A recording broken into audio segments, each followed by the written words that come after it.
Final Fantasy VII Rebirth has a huge variety of bosses with tons of different ways to defeat them. Today we're going to be taking on the Forgotten Specimen. Thanks again, Hojo. So, we here at Direct Gaming will show you how to actually counter each of the said moves of the boss, then show you a full playthrough. Now, in this battle, you only get to play as Barret, Aerith, and Cayde Sith, so make sure that they are updated in terms of their skills and abilities, and also the materia that you bring along with each of those characters. Right away, like every new battle, get an ATB bar filled so we can scan the boss. Remember as well that after scanning, if you need to look at the boss info, simply hit the touchpad, and you can see all that info again without having to waste any of your ATB. Right side is going to show you the weaknesses and immunities. On the left side, look for the highlighted text showing you how to best pressure and stagger the boss. Now, this boss is not weak to anything, but we can use things like poison, aka bio, to do a little bit of damage over time. In order to pressure the boss, you need to inflict physical damage and magical damage to it, but swapping back and forth. So essentially, in order to really damage and pressure this boss, you're going to want to use nothing but physical attacks. Then when it changes forms, you'll switch over to magical attacks and vice versa until you finally pressure and eventually stagger the boss.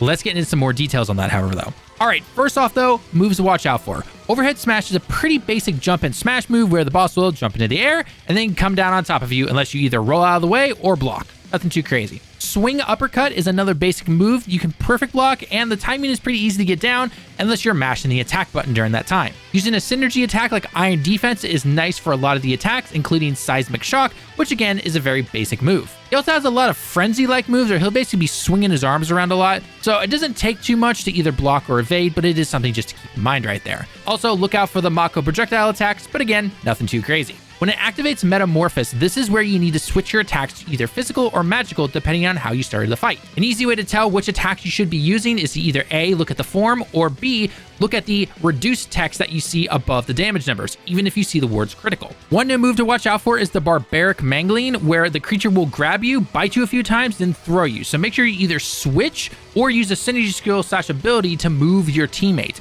Not to block, however, though, but to move them. Noxious Secretions is also just a very big pool of poison, so back away if you see this. Final move to watch out for is Caustic Regurgitation, which will deal damage to you over time like poison, but at a faster rate. I found during my battle, however, though, he only really used this once, so your mileage may vary on this one. It was during this time that I actually used my synergy abilities with Barret and Aerith, which, let's be honest, is the coolest looking tag team one.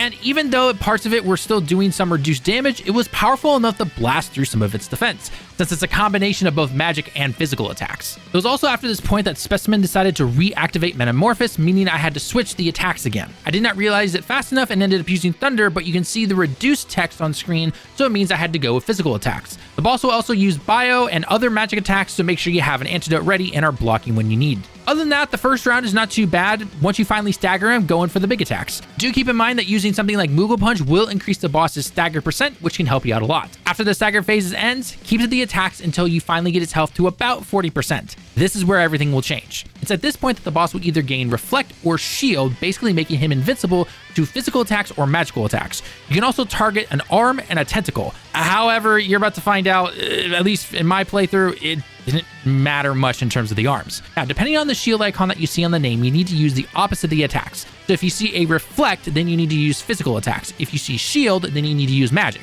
So an easy way to look at it is to use Barret if you see Reflect, and use Aerith if you see Shield. Little note here for the B-roll, if you see me trying to attack it and nothing but immune is showing up for the damage, it's because the targeting was acting a little weird when I kept trying to lock on, lock off, or switch over to its arms or anything. After the boss fight, I simply reset the game and it seemed to work fine, but unfortunately it just makes the B-roll not as enjoyable. One thing that helped a lot during this phase personally for me was having Alexander out as a summon. If you want to see how to get Alexander, check the top right corner. When he leaves, his final attack does a ton of damage, which really helped pressure the boss. One final thing I'll mention when it comes to the arms is that no matter how much I hit it, regardless if I was using physical or magical when I needed to, they still don't take that much damage. So your mileage may vary on that. Maybe on hard mode, they'll take more damage for some reason. I'm not sure. But just keep in mind, I just simply went for the big body after a while and seemed to work out just fine for me at least. As you continue to damage the boss, keep attacking him until you finally stagger him. It will probably take about 2 more times for you to stagger this boss to finally get his health down to 0. Keep in mind, we're playing on normal, not on hard or dynamic. Now, even though you're going to be using something like Barret for the physical attacks and Aerith for the magical attacks, it does not mean to stop using certain characters just because their attacks are immune. In my personal opinion, it is still recommended to keep attacking because you can at least build up your ATB bars to be ready for healing and other attacks. Once you finally stagger the boss for the final time,